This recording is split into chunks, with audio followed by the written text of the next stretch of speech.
When my daughter jumped in to save a millionaire's son, I never expected a heart-stopping twist. I will never forget the day everything fell apart. The sun blazed down, too bright, too cruel. Laughter echoed in the air, kids splashing in the neighborhood pool. But something was off. My heart raced, pounding like a drum, when I saw him, Jake, the wealthy kid with that signature smirk, his arrogance radiating even from the opposite end of the water. Suddenly, it happened. A shriek pierced the laughter. My daughter, Lily, slipped on the slick edge, losing her footing. Time froze. I stood still, helpless, as Jake's reckless cannonball stirred the waters into a frenzy. The splash sent ripples through the crowd. Parents turned, eyes wide, breaths held. Everyone sensed the chaos, but Lily, she didn't hesitate. She plunged in, her bright pink swimsuit a flash of color against the blue. My palms went clammy as I fought to push through the throng of bodies. My heart tightened, heavy with the weight of fear. There was a moment, just a moment, when I thought, what if she doesn't come back? And then, silence. The air was electric, thick with tension as we all waited. Waves rolled and churned, mocking our frantic hopes. I could see Lily fighting against the current, desperation etched into her features. Her tiny hand reached for Jake, who was struggling underneath the water, his limbs flailing, panic in his eyes. Every second felt like an eternity. The crowd shifted, murmurs of dread filled the air. In that heartbeat, a realization gripped me. $1 million family stood watching, their world dangling in the balance of this small act of courage. Would they remember? Would they care? I felt sick. The pool was no longer just water, it had transformed into a stage, spotlighting heroism and silent fears entwined. What would happen next? Every face around me held its breath. Then, as if rehearsed, Lily broke through the surface, Jake clinging to her like a lifeline. Hands trembled, the cheers erupted, but my heart sank. In that fleeting moment of relief, I saw Ida glimmer beneath Jake's waterlogged hair, a pendant swinging wildly. What did that mean? My mind raced with questions. I didn't understand, but something told me this was just the beginning of a much larger story. Hey, before we continue with this amazing story, I need to give you an important heads up. Many subscribers have reported that YouTube unsubscribed them without warning. Take a quick second to check the red button below to make sure you're still subscribed to the channel. I'd hate for you to miss any of the exclusive content coming soon. And while you're there, smash that like button, it really helps me out with the algorithm. Oh, and tell me in the comments, which city are you watching from? I love getting to know every amazing person who's part of this community. Your participation makes all the difference. Let's connect. The days following the pool incident felt like a slow unraveling, each moment a thread in a tapestry that I both cherished and dreaded. Lily was hailed a hero, her bravery plastered across social media, her infectious smile lighting up every corner of our small town. Yet beneath that shining surface lay a tumult of questions that wouldn't let me rest. That I half expected a knock on our door from the Harringtons, Jake's parents, wanting to express their gratitude. What kind of gratitude could possibly match the weight of what had transpired? Instead, life went on as if nothing had changed, and whispers of our startling encounter faded as quickly as they had flooded the neighborhood. I often found myself searching for the pendant's truth in the depths of Lily's eyes, a truth that felt just beyond reach. As the summer days slipped into the melancholy of fall, the air turned crisp, sending a shiver down my spine.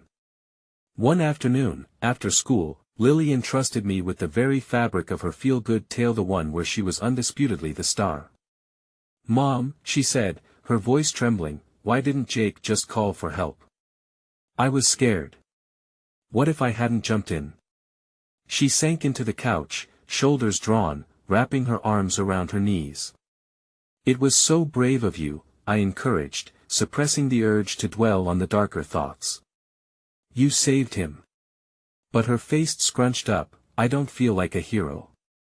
A part of me ached to tell her that what she did was extraordinary, but the deeper lesson, the one imbued within heroism, felt murky and complex. "You did what you thought was right," I replied softly, uncertain of my own wisdom. And sometimes, bravery doesn't feel like glory. The weeks dragged, Jake didn't return to school right away, and I found myself dreading the day he did. The thought of facing the Harringtons made my stomach knot. Were they truly guiltless in this? Their boy's arrogance had fueled his recklessness, after all. But above all, I feared what might happen if Lily's heroism didn't get recognized in equal measure. Would it crush her? Then, one gray Thursday, while I was lost in the monotony of chores, a message pinged on my phone. It was from a number I didn't recognize. Curiosity piqued, I opened it. "This is Jake's mom. Can we meet? We need to talk." Panic raced through me, tangling with the dread I had kept at bay for weeks. What could she want? What could I possibly say that would make a difference? The necessity to protect my daughter swelled within me, filling every crevice of my thoughts. But beneath that, too, was an inkling of hopey a chance for resolution. The meeting was set for Saturday at the local cafe. As I stared at the small plate of scones in front of me, facing Helena Harrington felt surreal. Her perfectly tied scarf and immaculate posture screamed of the confidence born from a wealthy life, an aura that suffocated me under its weight. "Thank you for meeting me," she began, her voice smooth as silk. The words rolled off her tongue, a practiced layer of polite concern that left me feeling uneasy. "You must be very proud of Lily. She's quite the hero." I nodded, waiting for hesitation, but Helena continued with fervor. "I need you to understand, my son, he's been through a lot. That day it shook him." I watched her, trying to discern sincerity amidst the emotional haze. Was she here for accountability or to shift blame? "Lily was brave," I managed to say. "But Jake, he could have hurt her." Her eyes shifted, then softened almost imperceptibly. "I know. I can never repay her, but we want to do something." She hesitated again, and my heart raced in wonder. Was she offering a bridge to healing, or merely a token of guilt? Our conversation unfolded, intertwining anxiety and raw emotion. I shared Lily's struggles, my ideals of courage mingling with fear, while Helena spoke of Jake's internal battles, the haunting echoes of fear mingling with guilt. Beneath the whispered undertones of affluence was a mother, trembling in the chaos of her son's mistakes. Just as I began to glimpse the humanity behind the facade, Helena leaned closer, her expression shifting. "There's something about that pendant, something important about your family and mine," she said, causing my heart to race again. "Why?" I asked, the question a weighty anchor between us. Her eyes held secrets, drawing me into a whirlpool of uncertainty. "It's only right you hear it from me about who we are and how our lives are intertwined," she said, pausing for dramatic effect, as if this knowledge could spiral everything out of control. I could feel the world narrowing down to this moment. Then, with a deep breath, she revealed the truth that would send me spiraling into a new spectrum of emotions, one I could never have anticipated. The very origin of Jake's pendant, the legacy behind it, and how it connected us in ways I had never imagined. The revelation hung in the air, a dense fog that seeped into my lungs, suffocating and invigorating at the same time. Helena remained poised, yet there was an urgency in her eyes that hinted at the turmoil under her smooth exterior. "It's a family heirloom," she began, her voice a stark contrast to the warmth of our earlier discussion. "The pendant belonged to my grandmother, a legacy that intertwines our families in ways we thought were lost to time." "What do you mean?" I breathed, grappling with the rush of bewilderment. The very name, Harrington, had become synonymous with privilege that seemed to have no room for our kind of struggle. How could our lives possibly intertwine in this way? "Your grandfather," she hesitated, as if the very mention of him conjured memories both dear and painful. "He was my grandmother's brother. After the family split, ties were severed. The pendant was meant to symbolize unity, something our families failed to uphold." Each word felt like a hammer on the wall I had built between myself and the Harringtons. My mind reeled, grappling with the weight of the familial connection. All the things I thought defined us, class, privilege, suffering, suddenly felt like a thin veil over a much deeper history. "You mean to say we're family?" The words felt foreign and jagged on my tongue. "Yes," Helena confirmed, her expression shifting from polished to visceral, revealing the raw emotion hidden behind her facade. But this knowledge came too late to repair the bond, didn't it? Our families are marked by the weight of regret. Her voice cracked, and for a fleeting moment, I saw my own fears mirrored back at me. I wrestled with disbelief, my heart straining against the implications. So, what does this mean for Lily and Jake? Should I be concerned? It was not just about the healing I hoped for, but the tangled roots of history that now threatened to uproot everything I had sought to protect. Helena remained silent, disappointment pooling in her eyes, as if she, too, understood the gravity of what was at stake. No, you don't need to be concerned about the children. I promise. I'm here because I want to mend what can still be salvaged. A beat of silence fell between us, laden with uncertainty and veiled sorrow. Then she pulled a small cloth pouch from her bag, gently pouring its contents into her palm. There, nestled against her skin, lay a similar pendant but adorned with intricate designs that shimmered under the cafe's soft light. This is the pendant's twin, she said softly, almost reverently. Once meant to be worn by every descendant of our family. I want Lily to have this. No, I can't take that, I protested, recoiling instinctively. A family heirloom was too precious, imbued with a significance that resonated with the unspoken truths of our shared history. Helena's gesture felt like a leaky lifeboat in a tumultuous sea of overdue reconciliation. Please, she urged, tears welling in her eyes. If this could somehow bring our families closer together, it's just a symbol, but perhaps it can bridge the gap. Reluctantly, I accepted the pendant, the cold metal sending a jolt up my arm. There was weight in it, perhaps not just the physicality of its design but the emotional burden of our entwined legacies. I could already hear the echoes of emotions and histories clamoring to fill the void haunted by familial expectations, betrayal, and a desperate yearning for connection. As we wrapped up our conversation, a slight flicker of connection pulsed between us, rooted not in our past but in the hope for our children's future. Yet, beneath the tentative threads of understanding lay an uncomfortably gnawing sensation, a whisper of doom that hinted at unforeseen complications. As I stood to leave, cautious to conceal my emotions, Helena's voice caught me before I could step into the blustery wind outside. You should know, the pendant isn't just a relic of our family, she said, her expression turning grave. It has power, a legacy that might entwine our futures in ways we could never control. My heart raced as shadows of doubt seeped into my mind. Power? What was she hinting at? The thought of risking my daughter and her innocence sent my stomach twisting. Helena! I called out, spinning to face her, urgency amplifying my voice. What do you mean? What kind of power? But before she could answer, her phone buzzed loudly against the countertop, startling both of us. I watched her face drain of color as she hastily answered, the last remnants of calm slipping from her grip. No. That can't be. He wouldn't. Her voice broke, the panic palpable. As she hung up, an unthinkable realization washed over me, twisting the knife of fear deeper into my heart. What's wrong? I pressed, sensing a shift in the air, a dark cloud gathering around us. Jake, she whispered, her face pale. He's missing. I stood frozen, the words crashing against me like a wave of ice water. What do you mean, Jake is missing? Panic surged through me, and I could feel my pulse racing in my temples. The pendant in my pocket felt like a barbed weight, its symbolism distorted by the weight of the present moment. His father just called, Helena said, gripping the edge of the table as if to keep herself anchored. They were at the lake for a project. I don't know the details, but he said Jake fell in, and they can't find him. Her voice trembled, and each word dripped with despair. Fell in. The question stumbled out as I tried to comprehend how something so grave could happen so suddenly. What do you mean? Is he okay? Helena shook her head, tears spilling silently down her cheeks. Each droplet felt like a shard of glass embedded in my own heart. They're searching.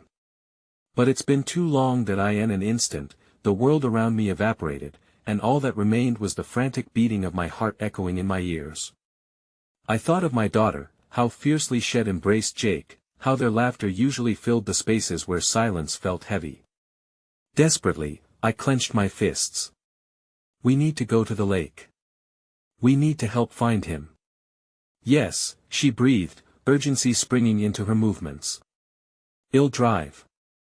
We can't waste time." That we rushed out into the stormy wind, the muted city around us blending into a whirl of colors as I drowned in thoughts of Lily and Jake.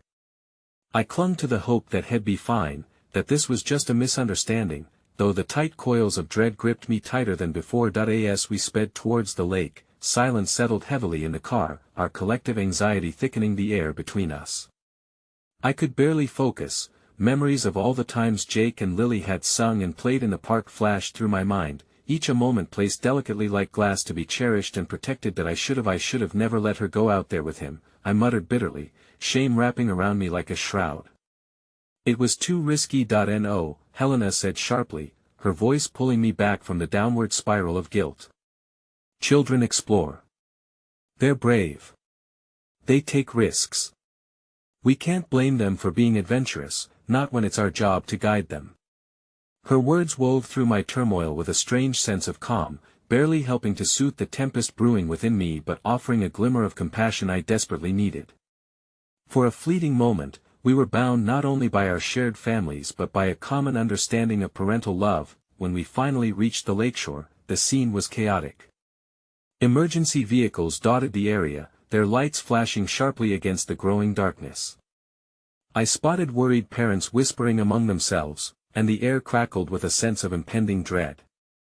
Helena and I jumped out of the car, the rough gravel biting at my feet, but I hardly felt it. My focus was purely on the shoreline, scanning every inch of the water, every shadow lurking beneath its surface. That we pushed our way through the throng of worried faces and into the command center hastily set up by the authorities. I strode up to a police officer, determination fueling my voice. "Where's the search team? What can we do to help?" "It's ongoing," he replied, his expression bleak. "We've got divers in the water. But it's important you understand, the longer it takes." He let the words trail off, and a wave of despair washed over me, threatening to pull me under. Hoarse and frantic, I couldn't help but look for familiar faces. Then I spotted Lily, her small figure shivering in the shadows, flanked by a few concerned adults. Relief and terror converged as I rushed to her side. "Lily." I knelt down, enveloping her in my arms, feeling her slight shudder against me. "Thank God. Are you okay?" "I was scared, Mommy," she murmured, her voice barely above a whisper. "Jake was trying to show me how to fish, and he went too far. I thought he would come back." "Sweetheart, listen to me. We're going to find him. We're going to get him back," I assured her, though it felt more like a desperate prayer than a promise. She nodded, her wide eyes reflecting the unspeakable fear of loss, mine mirroring it back, a testament to the bond of parenthood that was under siege. But even as I consoled her, a sinking feeling settled in my stomach as I recalled Helena's hushed words about the pendant. The power it was said to possess lurked in the back of my mind like a shadow waiting to stretch and envelop us, whispering its eerie promises of connection, but also of entanglement. Suddenly, a diver emerged from the water, dragging something behind him. The crowd fell silent, every gaze fixated on the murky figure he pulled to the surface. My heart lurched, and for a moment I dared not breathe. As they drew closer, the darkness receded, revealing a palm-sized pendant that appeared familiar, a twin of the one I had tucked away just hours earlier, with every drop of lake water spilling against the waning sunlight. It sparkled under the fading light, eerily captivating as it washed upon the shore next to the diver. "No," I whispered, dread flooding my thoughts as I raced back to Helena, the world drumming painfully against my ears. I could feel the fracture deepening, the ghosts of our intertwined past clawing into the present, their latent tension sizzling dangerously. Helena's face mirrored my horror as her eyes locked onto the pendant, understanding dawning in the quickening breaths between us. "What does this mean?" she gasped, the question chilling me more than the bitter wind. The pendant lay there, the weighty promise of our connection now threatening to ensnare both our families in ways we had never anticipated. An unsettling realization washed over me, this was only the beginning. The air around the lake was heavy with anticipation and sorrow, a chilling cocktail of emotions mixing as the sun dipped lower in the sky. The vivid hues of orange and pink that usually brought warmth faded now, casting eerie shadows across the faces gathered on the shore. The shining pendant rested in front of us, a piece of jewelry transformed into a symbol of terror, its glimmer a mocking distraction amid the chaos. That I glanced down at Lily, her small hand entwined in mine, her anxious breaths quickening as the silence stretched. I felt like I was being pulled in two different directions.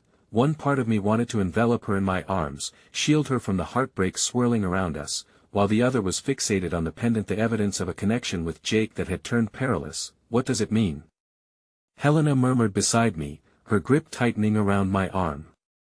As if drawn by an unspoken force, we both stepped closer to the pendant, our eyes tracing its intricate design. There were no words to express the tempest brewing in my chest, but the intensity of the moment held us captive, our hearts aligned through the haunting weight of uncertainty. That I forced my gaze to meet Helena's, our shared anxiety weaving a tenuous bridge between us. "We have to find Jake," I said, my voice breaking, filled with the desperation I felt clawing its way up from my throat. "Yes, we must," she replied firmly, as if repeating it could summon the courage we needed. She glanced back at Lily, whose presence felt like both a balm and an intrusion in the surging turmoil. "Lily, sweetheart, can you stay close to me?" Lily nodded, shuffling closer to her mother, sadness etching deep lines across her features as she pointed toward the water's edge. "I didn't mean for this to happen, Mommy. I thought had just catch a fish." Her voice trembled, each syllable punctured by guilt that weighed as heavily as the grief filling the air. The diver was escorted to the shore with the pendant in hand, an uneasy murmur spread amongst the crowd. "He's all right," I whispered to both myself and to Lily, striving to conceal my own spiraling thoughts. But another part of me was fearful, realizing the depths of the unknown. We were teetering above the mingling of our lives, now tied to both Helena's family and that pendant, each ceaseless ripple fanning the flames of uncertainty. Hundreds of dreaded questions crouched in the back of my mind as the search team adjusted their focus. How could this have happened? What would happen if they didn't find him? The reality felt like a storm, ready to engulf anyone caught within its embrace. That I turned to the officer from earlier. "Is the search team focused on someone right now?" I pressed, heart fluttering with urgency. His furrowed brow offered no comfort. "The divers are trying to find anything was last seen 10 minutes before going under." The truth was clear, every second counted. That I bit my lip, resolving to be the voice of calm for both Lily and Helena, grounding us amidst the whirlwind of chaos, but inside, a darker tide was pulling at me. "Then let's help. Let's be there when they find him," I insisted, energy coursing through me, driven by desperation. Helena nodded, her chin lifting defiantly. "Together." "Well, find him together," she echoed, and as we ventured to the shore, a shift in the tumultuous sea unfurled like a promise, or perhaps a delusion, flickering like fireflies in the night. I could sense a shift as the search team ramped up operations, joining together in a fractured yet united community with one singular focus, bringing Jake home. Each face wore its own mask of resolve and dread, and I couldn't help but wonder how many of them carried recent memories of laughter interwoven with their own children. The air thickened with pain, echoing with unspoken fears that clawed at my heart. I pulled in closer to Helena and Lily, but a sudden, unexpected warmth brushed against my arm. A stranger handing out water bottles to the anxious parents, a simple act of kindness that felt like an anchor. "Here, take this," the woman said softly, compassion weaving through her words. I took one, the coolness grounding me, reminding me that even amid chaos, there were flickers of hope. But then, from the water's edge, a cry cut through the air, sharp and desperate. He's found. Get the stretcher." The shout shattered the hesitant silence with the urgency of 1,000 drums echoing in my heart. That my pulse thrummed as I turned, my breath hitching. Hope and horror collided within me, caught in an inescapable whirlwind. As the diver ascended with someone in tow, dread clasped my heart. The figure was adorned with a familiar jacket, Jake. My voice erupted without ease, as if calling out for him could somehow pierce through the churning darkness. But as they pulled the figure closer, my heart shattered anew. The face that emerged pale, devoid of life was not the one I had envisioned. It was a haunting reflection of the beautiful child he once was, pulling us collectively into a void of cold shock and agony. No. No, no, no. The pit deepened in my stomach, panic spiraling at the edges of my sanity, as if the very ground beneath me had given way. With each heartbeat echoing in the gathering shadows, a chilling realization dawned in the pit of my stomach. This wasn't just about helping them, this was a tragedy intertwining our families, a fate none of us were prepared for. And then came another realization, thundering through the storm within me. That pendant was more than a connection, it was a harbinger of something deeper and darker than any of us could fathom, tethered to stories and secrets we had yet to uncover. The absolute weight of that truth hovered over us, foreboding and menacing, ready to envelop us in its grasp and spiral into the unknown. As we gathered in a silent circle of despair, my grip tightened around Lily, a flicker of hope began to dash against the shadows, but something told me it may be too late for answers, or worse yet, too late for us. Time seemed to stretch painfully thin as I stood locked in a battle of grief and disbelief, surrounded by the wreckage of familial bonds now teetering on the edge. The sky above began to dim further, shadows creeping across the water, reflecting my own spiraling thoughts. "Jake," I whispered, letting the name escape my lips like a prayer, yet it felt more like an accusation aimed not just at fate, but at myself and the unpredictable currents of life weaving through ours. Helena knelt by the stretchers that surrounded the paramedics, her breath catching each time she tried to call Jake's name, her voice softening into a fragile whisper. Lily wrapped her arms around her mother, her small body trembling against the tide of adult sorrow cascading upon us. There was a heaviness in the air, a suffocating blanket that threatened to smother any glimmer of hope. Suddenly, I felt something tugging at my jacket. I looked down to see Lily, her wide eyes filled with an understanding too mature for her tender years. "Mommy? Do they think Jake will wake up?" Her question hung in the air, both innocent and heartbreaking. My heart sank further, desperately searching for words I didn't have. I don't know, Lily. But we have to believe." The uncertainty gnawed at my insides. Belief felt like a luxury, perhaps an illusion. As Lily buried her face in her mother's embrace, my stomach twisted, caught between wanting to shield her from the dark reality while desperately wanting to shield myself from it too. The sound of footsteps snapped me back. A figure emerged from the crowd, a woman clad in dark clothing, moving with an unsettling air of calm amidst turmoil. Her sharp gaze locked onto me, and for a moment, the noise around us faded into the background. She walked straight towards us, her expression inscrutable as layers of grief and desperation rolled off the gathered faces. "Excuse me," she said, her voice low yet urgent, tinged with something that felt like an impending storm. "Are you connected to the family?" The question cut through me, awakening a sense of raw vulnerability that washed over my defenses. The air froze between us, pregnant with unspoken truths. "What do you mean?"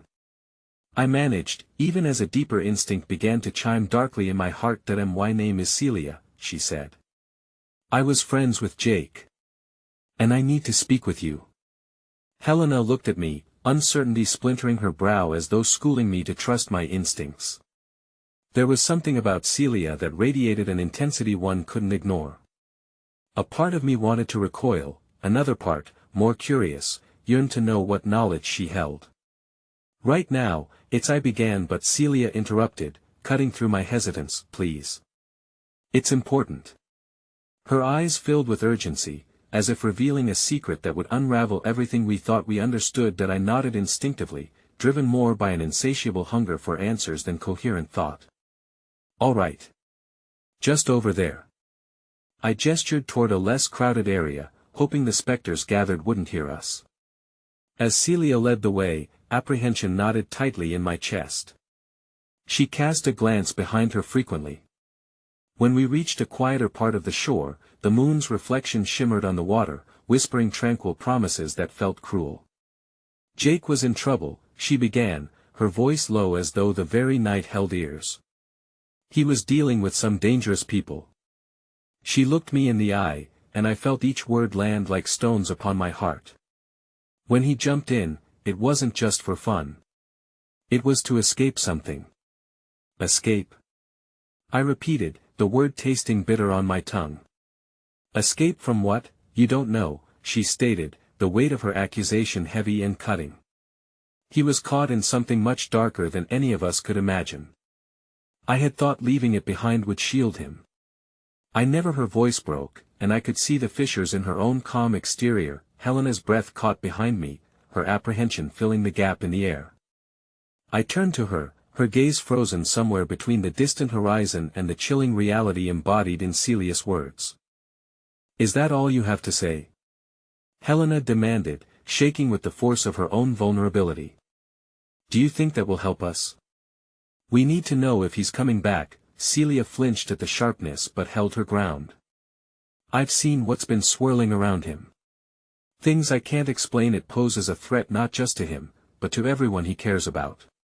Dread gripped me, the implications unfurling into a myriad of terrifying questions. What had Jake been wrapped up in? What threads had connected our families to this unforeseen danger? I searched for a way to anchor myself amid the mounting shadows. The very air felt charged with foreboding, and I swallowed hard. "If he's in danger," I began slowly, words a desperate anchor, "we have to protect him, protect all of us. What can we do?" Before she could respond, an abrupt shout broke the night. "We're moving him to the hospital. Everyone needs to step back." The command echoed with harsh finality, shaking us from our private unraveling. Celia's face paled, and her expression morphed into something right out of Whispers of Nightmares. "For now, you must keep Lily safe. There may be eyes watching, even here. Trust no one." Her warning was sharp, shattered by the urgency of the moment. Before I could respond, she melded back into the crowd, disappearing like smoke into the night, leaving me with nothing but the fragments of her ominous words. In my chest, a storm brewed and swirled amid hopelessness. As I turned back toward Helena and Lily, I realized the shattered remnants of our lives could reshape into something more sinister than we had ever expected. That a budding chill gripped the air, and I knew deep in my bones that beneath the surface of this tragedy lay an unknown darkness waiting to surface once more, intertwining our fates in a web that would stretch far beyond the shores of that cursed lake.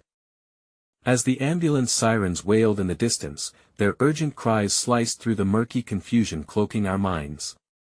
My heart pulsed with a disjointed rhythm, each beat a painful reminder of what hung in the balance. I drew a breath, its sharpness biting at my lungs, and glanced back at Helena. She stood with her eyes glued to the retreating figures, a statue among rising tides of grief threatening to overtake her. Mama Lily's voice trembled as she clutched her mother's hand, her innocence a stark contrast to the turmoil swirling around us. I couldn't bear to look at her, to see the reflection of our shattered life mirrored in her wide, trusting eyes. Instead, I focused on the void escaping the edges of our conversation, plunging into the cavernous depth of uncertainty. "Let's get you to the hospital, okay?" I found myself saying to Lily, forcing a smile that felt like a mask cracking under pressure. The words didn't feel right, a flimsy bridge over a chasm of despair, but I clung to them as a beacon. As we made our way toward the ambulance, I caught sight of a familiar face lost in the crowd, a figure draped in grief but still standing resolutely. It was Mark, Jake's father. His usual commanding presence was faded, as if the salty winds had worn around the edges of his strength. "Mark." I called out, pushing through the gathering spectators and feeling the weight of every step. "What's he?" Turned, his face etched with lines of anguish and determination. "You shouldn't be here," he said, a warning mixed with desperation flickering in his eyes. "Celia, she shouldn't have involved you." Celia said Jake was in danger. I pressed, fear gripping my throat tighter than before. "What does she know? How much trouble is he really in?" Mark's gaze flickered, patched with shadows of secrets kept too long. The piercing look he gave me felt like a silent plea amidst the suffocating noise. Jake made choices. Choices that pulled him into something that doesn't just affect him, it could spill out in ways you can't imagine. But right now, he needs you to stay away until what? My anger erupted, igniting the storm within. Until he wakes up. Until there's more blood on our hands than his. You don't understand what it's like for me to stand here and watch my son, who may not even. A deep breath shook his frame, and he started to speak, but before he could finish, a flash of movement caught my eye. The ambulance doors slammed shut, and the crowd's murmurs swelled into a gathering wave of panic. In that moment, without fully understanding why, I started walking backward, breaking away from the pressing mass. Something about tonight felt wrong, like unseen eyes watching from the shadows, drawing in close like relentless predators, Helena. My voice cracked as I caught her gaze. She looked lost, her expression teetering on the brink of fear and disbelief as she held Lily close. We need to get to the hospital. Now, wait. She hesitated, fear etched in her features. Do you think Jake will be okay? The truth was, I couldn't answer, for every fiber of my being willed me to hold on to only terrible possibilities. We will hope, Helena. For Lily's sake. As I ushered them toward the parking lot, feeling the world shrink around us, I sensed a movement in the corner of my eye, Issa's shadow flitting between the lamps, casting eerie circles of light. A nervous shiver spiraled down my back. Stay close, I murmured to them, pulling them in tighter as we navigated through an alley of parked cars. Suddenly, I heard a voice rasping just behind us, heavy with an unsettling tone. You know, it's not polite to run away from your problems. Turning abruptly, my heart thudded wildly in my chest, my stomach plummeting as I recognized the voice, one I'd hoped never to hear again. There stood Lucas, a former acquaintance of Jake's, now cradled in shadows. The last time I had seen him, his dismal energy had hung like a shroud, the laughter and light of friendship banished long ago. Why are you here? My voice shook, echoing my rising anxiety. Jake is hurt. Just leave us alone, he chuckled, but there was no warmth in it. And you think I'm going to do that? His eyes sparkled with a dangerous excitement, and I felt a chill race along my spine that had less to do with the cool night air. I know what you want, but it's not worth it. Mark's deep voice came from behind me, a barbed shield against Lucas's venomous laughter. Let her go, Lucas. There was a pause, tension coiling tightly like a rattlesnake ready to strike. You're all such naive fools, clinging to the dream that Jake's gonna make it out of this. You think you're protecting him, but he's already in too deep. The words crashed around me like thunder, a brutal onslaught against the fragile hope I still clung to. Leave him out of this. I yelled, shaking with fear and rage, the energy fragmented into fragments of despair. In that moment, I felt a shift in the air, an unfamiliar weight hitching my breath. Lily sensed my distress, her small hand gripping tighter in mine, grounding me as I tried to wrap my thoughts around what had just transpired, but in that stack of desperate emotions, a sliver of clarity emerged, slicing through the chaos. We're not done. Not yet. With that resolve settling in me, I stepped forward, blocking Lucas' predatory gaze with fierce determination. He might have had the upper hand before, but I would refuse to back down now. Let's go. You and I are finished here, I said, before grabbing Helena by the arm and wrapping Lily in the other. The last thing I heard from Lucas was his derisive laughter trailing behind us, mixing with the frantic whispers of fear as we raced forward. The night unfolded with unpredictability, rippling with the soft, deadly threads of uncertainty. As I shoved us into the car and slammed the door shut, I glanced back. The shadows seemed darker now, more alive than ever, and for an instant, the shadows almost breathed with a sinister intent. The road stretched out ahead, a tenuous lifeline of hope tethering us to the possibility of safety, yet haunting shadows lingered at the edges, eager to ensnare us within their clutches. The unknown loomed large and ominous, and panic surged anew, and just as I began contemplating our escape, an abrupt thud resonated from the trunk, followed by a chilling silence that sent my blood running cold. The revelation struck me like lightning, igniting a wave of horror. Helena!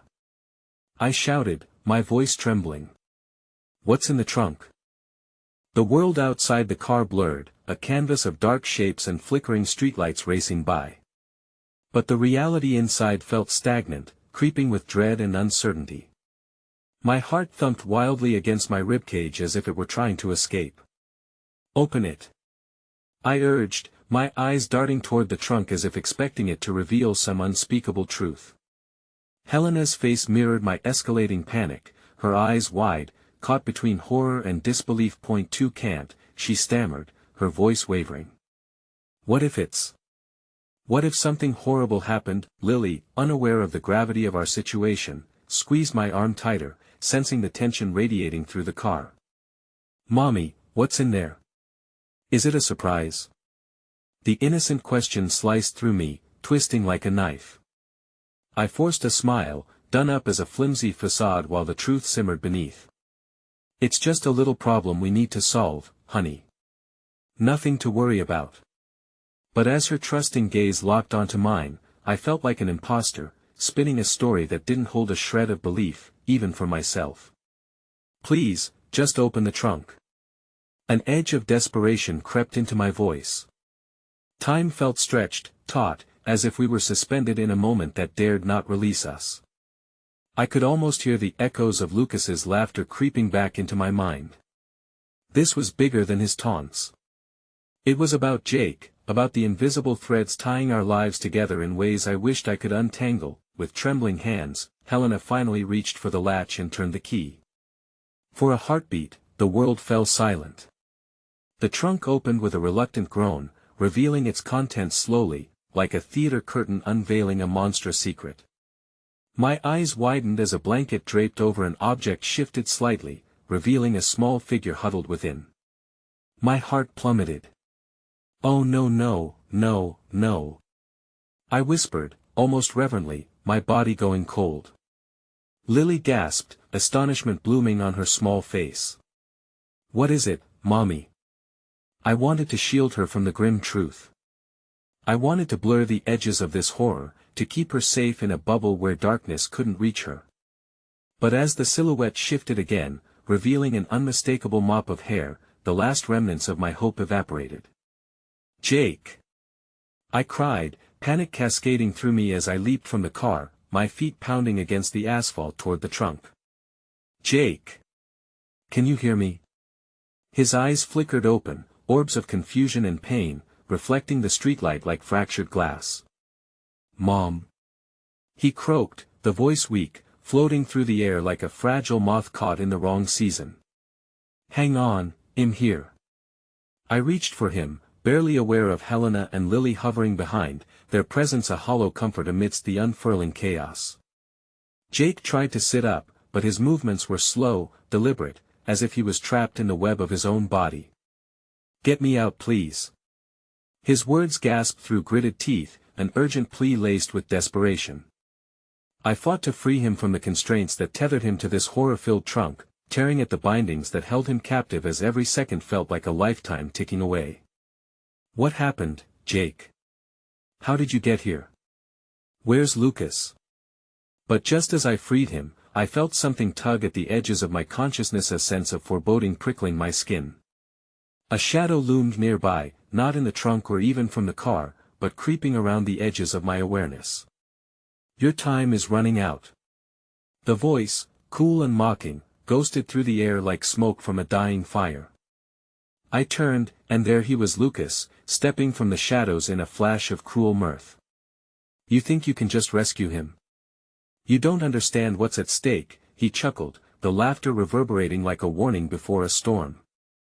"He's tangled in something far bigger than you. This isn't just about him anymore, it's about you too." That I felt the blood drain from my face as dread clawed at my insides. "What do you mean? What have you done to him?" Jake crumpled against me, weak and disoriented. "Mom, I tried to stop him.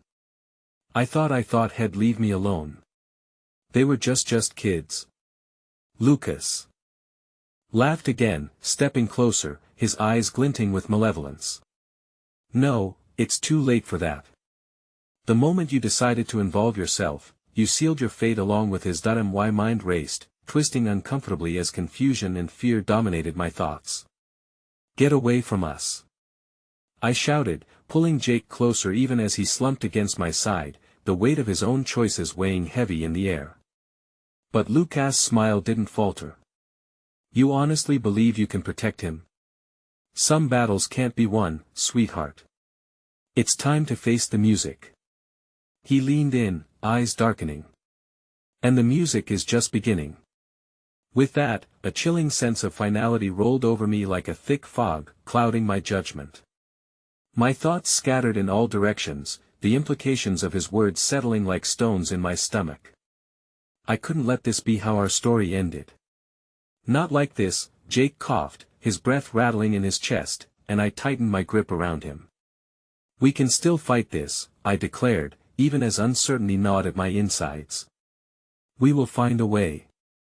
But inside, the doubt was a thunderstorm brewing, and with every uncertainty I felt, the riptide of Lucas' warning loomed larger. And just as I prepared to make a stand, a distant sound shattered the tension, the sirens getting closer, a song of impending chaos coming to rescue us, but also bringing a stampede of new challenges. "Jake," I whispered, forced to balance between hope and dread as I searched his bruised face for anything to anchor my resolve. "Mom, I'm scared," he murmured, the tremor in his voice wrapping around my heart like a vice grip, and it struck me then the swift, chilling reality that this was only the beginning, born of the shadows that trailed us, as they whispered of betrayals yet to unfold and a fate we could scarcely understand. "Don't let go," I coached softly, swallowing my own fear as the sirens crescendoed, drowning out Lucas's mocking laughter. The darkness that lay ahead glimmered ominously, but one truth remained: I wouldn't lose him again. Then came the revelation, the pulse of the universe aligning with my own, as the first wave of red lights flickered into view, illuminating the night. I faced the approaching storm bathed in flickering colors. Whatever was coming next, I would be ready. But as I looked back at Jake, a shadow crossed his face, one that mirrored the deep worry building inside me. It was the understanding that maybe, just maybe, the price of our fight was exactly what Lucas had promised, far more than either of us could fathom. And as I braced for what lay ahead, I sensed the darkness thickening, coiling tighter, leading into an unforeseen abyss, where our choices would have irrevocable consequences. And I couldn't help but wonder, had I led my family into its mouth? The sirens grew louder, blaring a cacophony that seemed to merge with my racing heart. I could feel the vibrations in the asphalt beneath my feet as I clung to Jake. He was the tether I needed in the quagmire of fear and despair, yet the heaviness in my chest steadily increased. "Stay close," I urged, afraid to let him out of my sight. As the lights danced around us, I fought the instinct to shield him from the brightness that illuminated the darkness of the night. The figures who would emerge from the cruisers were not the harbingers of salvation I desperately hoped for. I knew that much. Helena was still in the car, her eyes darting between us and the approaching lights, frozen in disbelief. And Lily, with her innocent conviction, curled against her mother, sensing the fragile threads of chaos binding us together in this moment. "Mom, what's going to happen?" Lily whispered, looking up at me with wide eyes that mirrored a blend of confusion and an unshakable trust. I smiled gently, though the twisting anxiety in my gut threatened to suffocate me. "We're going to be all right, sweetheart. Just stay right here." Jake's breath rattled with each inhale. "Mom." "Lucas," he said, head come back. A chill shot through me. "What do you mean?" I demanded, my voice sharp like glass. "He could not be allowed to return. Not now. Not when my world hung by the fragile threads of diminishing hope. After he let me go. He said if I told you." Jake paused, pain flickering across his features. "If I told you anything, he'd make sure I'd pay." I swallowed hard, glancing back at the shadows painting the edges of our reality. Lucas' words replayed in my mind, echoing warnings that bore the weight of invisible chains around our hearts. When the first officer stepped out of the cruiser, his silhouette framed by the pulsating lights, I felt a gut-wrenching urgency. I needed to protect both my children from Lucas' influence, from the haunting specter that had found its way into our lives. "Is he hurt?" the officer called, his voice steady despite the chaos unfolding. I couldn't tell if it was motivation or genuine concern that pushed him closer to us. I felt as if the air tightened, smothering recent breaths, suffocating me in the desperation of wanting to scream, to tell them the truth, yet fearful that the truth would only deepen the hole we were trapped in. "He's hurt." I need. Before I could finish my plea, another officer joined the first, taking in the scene, his eyes narrowing with suspicion. "Step back. Everyone stay calm." "Calm." I spat, frustration flaring into anger. What do they know of calm when my son is fighting for a shred of safety in a world of chaos? The first officer's demeanor shifted, his brow furrowing. "Ma'am, we need to assess the situation. We need you to know." I cried, gripping Jake tighter, feeling him tremble against me. You have to help him. Please. Lady, just give us a moment to Lily, catching on to the tension, was suddenly beside us, her small hand clutching my arm. Mommy, I'm scared. Can you make it better? Can you make it go away? Her voice twisted through me, a pure embodiment of my own fears, my own helplessness. I knelt, meeting her gaze. Lily, I promise I will do everything I can to keep you safe. You and Jake are my whole world. But as Jake's eyes flickered toward the officers, a flicker of something dark filled them, a realization perhaps that spoke volumes louder than words. Mom, you don't understand. It's not just Lucas. It's what he brought with him. What are you talking about? I whispered, my heart hammering as I caught him looking toward the shadows again. Lily's hand trembled against mine. The other kids, Mommy. They're all like him. Panic rose like bile in my throat. No, no. This isn't what I wanted. I shrieked, battling back tears that threatened to betray my resolve. The officers were closing in on us, but a flash of keen insight struck me. My focus shifted sharply toward the returning figure trailing behind Lucas, the one who carried a darkness I hadn't registered until that moment. You. A figure emerged from behind the officers, a familiar face that struck a jarring chord in my memory. Isabel. Her name tumbled from my lips like a prayer laced with dread. Lucas' accomplice, the girl whose laugh twisted into taunts in the back of my mind, now loomed before me, eyes gleaming with the shadows of the past. What are you doing here? I barely managed, my voice choked. I came to see how far you'd go to protect him, Isabel responded, her voice silky, smooth yet ice-cold. Isn't it beautiful? The web we've woven.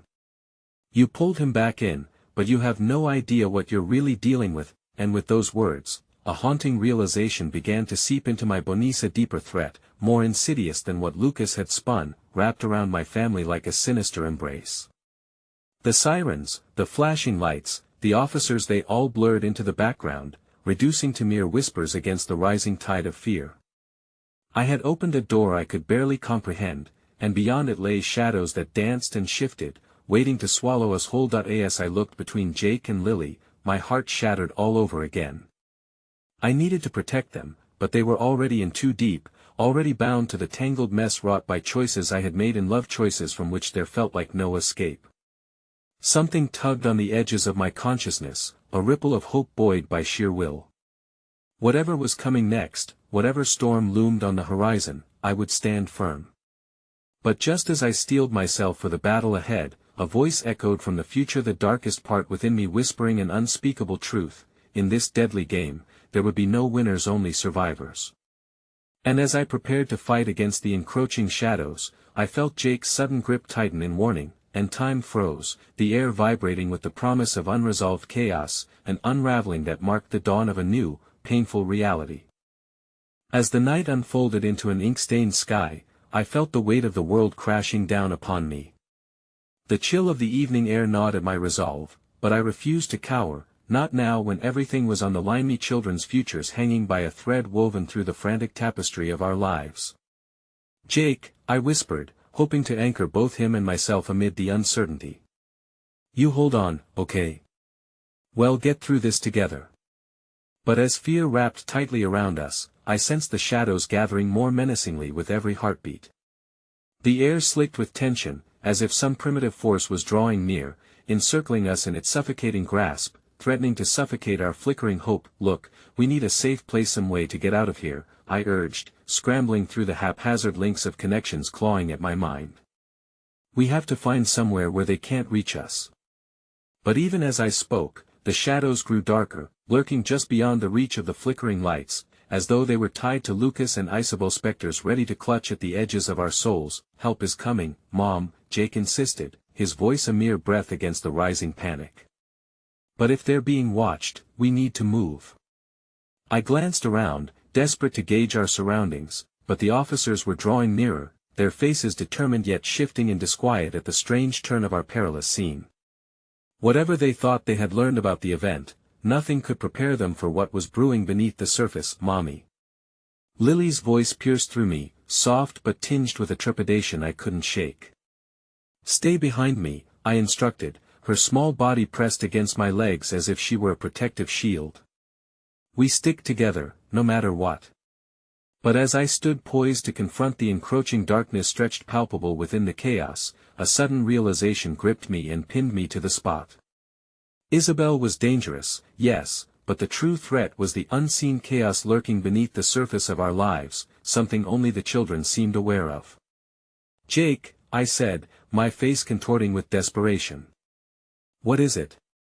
What's really going on? You need to tell me everything." Jake's expression darkened, fear swimming in his eyes that mirrored my own trepidation. His voice trembled, heavy with the burden of untold truths.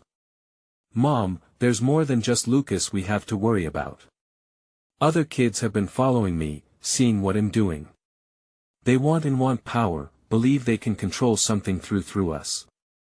Every word he spoke felt like a nail clashing against the walls of my heart, capturing the shadows that were closing in. Power as if it was something to wield rather than something to protect. But through the suffocating weight of fear that clung to my chest, there emerged the reality that we were teetering on the edge of a precipice, bound to decisions greater than us. They're aware? I gasped, my pulse jumping as I considered the ripple effects spiraling beyond control. Jake nodded, glancing furtively at the figures framing us. "They know where we are. We need to go, now." Just as the siren's wail began to fade, an onslaught of cruel laughter reached our ears, sharp and cutting as it surged through the air like a dark wave, dragging us into an abyss deeper than dreams should ever descend. Mouth dry, I turned toward the cacophony, my body instinctively recoiling at the harsh sound. Standing there at the fringes of the gathering storm was Lucas, that devilish grin painted across his face, flanked by Isabel and a cadre of vengeful specters, their faces twisted with malicious intent. "That I see you're finally playing catch-up," Lucas baited, his voice dripping with mockery. "Still trying to shield them, I see. But hey, race the thingy, you're out of time." Each word he spoke underscored the profound truth looming over us, clawing at my insides.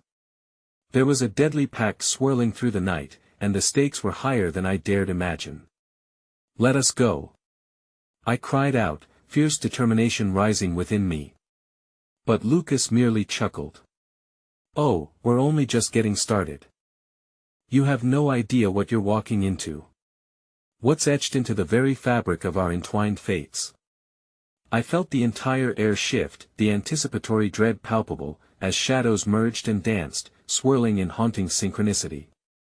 We stood on the brink of something dreadful and profound, and still, the children remained our sanctuary, our only glimmer of light amidst faceless shadows threatening to snuff us out. "Lily," I breathed, turning to my daughter and nudging her protectively behind me.